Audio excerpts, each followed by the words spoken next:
Put yourself in White's shoes. We have an amazing attack on f7, and we're about to fork the queen and the rook.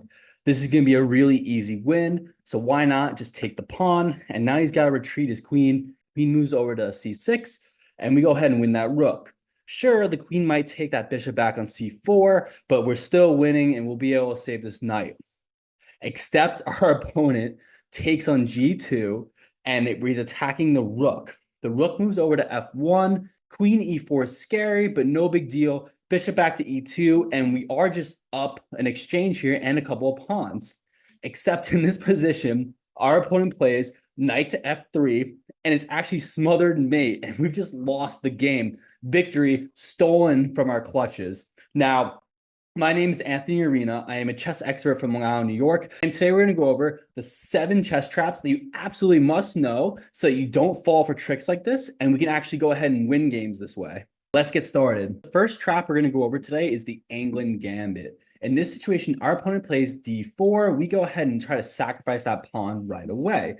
Pawn takes back, and it is going to be quite difficult to defend this pawn. Notice we're attacking this e5 pawn. Our opponent goes ahead and defends the e5 pawn, and we go ahead and add another attacker with queen e7. There's only really one way other than developing the queen way too early to defend this pawn, and we're going to do that with bishop to f4. Now this pawn is double defended. Pawn is secure. Queen to b4, forking the king and the bishop.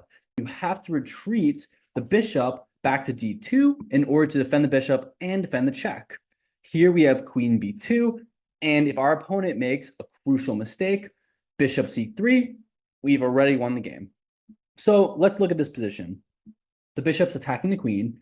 It's also defending the rook. The knight is defending the bishop, and to the untrained eye, this is great for white, and the queen looks trapped. However, you have a very classy and winning idea here. We go bishop b4, and notice the bishop is now pinned to the king.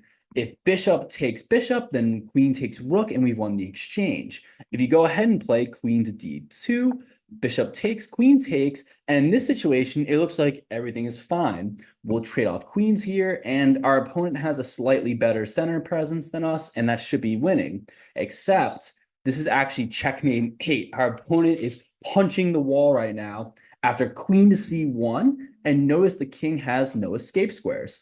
In this position, the correct response is knight to c3, because in this way, the queen defends the rook, and there's no bishop b4 tricks. Next up, we have the Blackburne-Shilling. It starts off after e4. We go ahead and challenge the center back with e5. Then knight to f3. We go ahead and develop our knight to c6. And our bishop comes out to c4, looking for the Italian game. And our opponent is going to threaten fried liver. In this situation, we go ahead and play knight to d4. And if our foolish, non-subscribing opponent plays knight takes on e5, notice that we have queen g5, absolutely delectable.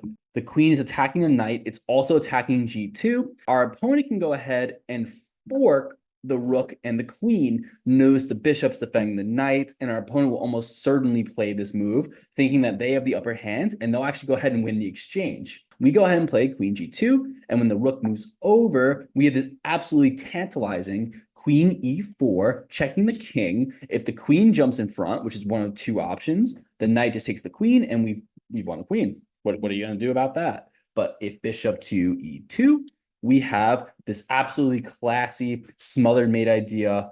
Knight to f3. Notice the bishop can't take the knight. The king has nowhere to go, and he is in fact smothered here. Next up, we have the Fajarowicz, which, as we know, is d4. We go ahead and play knight f6, and after our opponent starts taking over the center, we sacrifice this pawn. After pawn takes back, notice our knight is dislodged from the f6 square. It looks as though we don't have solid compensation. Knight to e4. Our opponent is going to develop their knight to f3, common idea that you see very often. We go ahead and sacrifice a second pawn. Our opponent will gladly take it. Bishop takes back, and in this situation, we are formulating the final steps of this trap. After, let's say, g3, common idea, kettle the bishop, castle short, and white's looking very strong.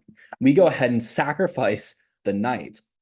This comes completely out of left field, but we are forking the rook and the queen, and really all you gotta do here is just take that knight. because otherwise you're going to lose an exchange and you're not seeing the next move. But the next move is what makes this absolutely brilliant.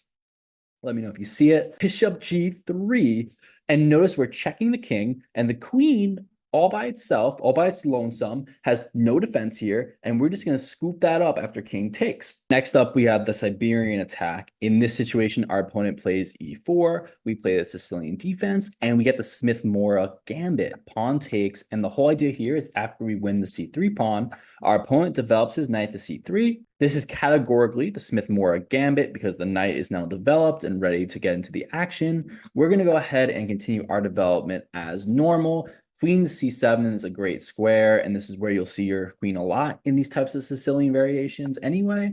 Our opponent castles, we go knight to f6, and queen to e2. So we go ahead and develop our knight attacking this h2 pawn, and there's a huge mistake that can be made here if he doesn't play this correctly. If h3, trying to chase the knight away, saying, well, the knight's defending h2, so you know what? You can either move that knight or lose it. We challenge our opponent by playing knight to d4, forking the knight and the queen.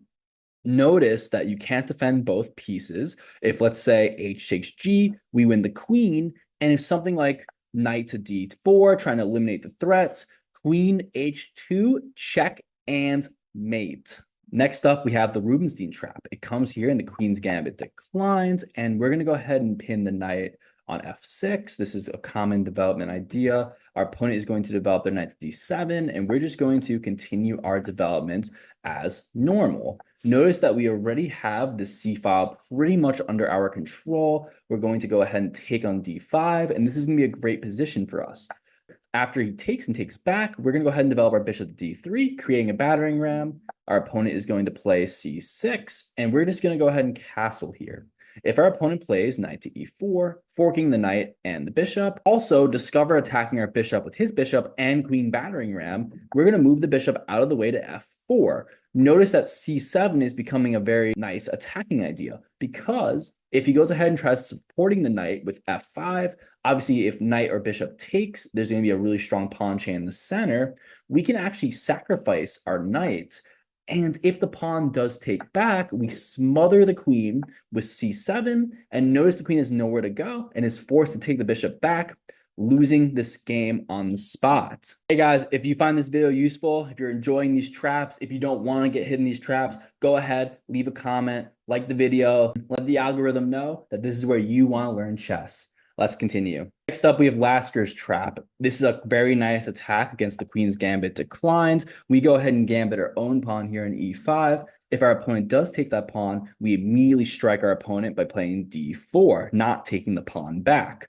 If our opponent decides to try to ward this pawn away with another sacrifice, trying to get the bishop onto e3, we're already winning. Bishop b4 check on the king, and let's say bishop defends. We go pawn takes an e3, and if our opponent takes the free bishop, and free in quotation marks, pawn takes on f2, attacking the king.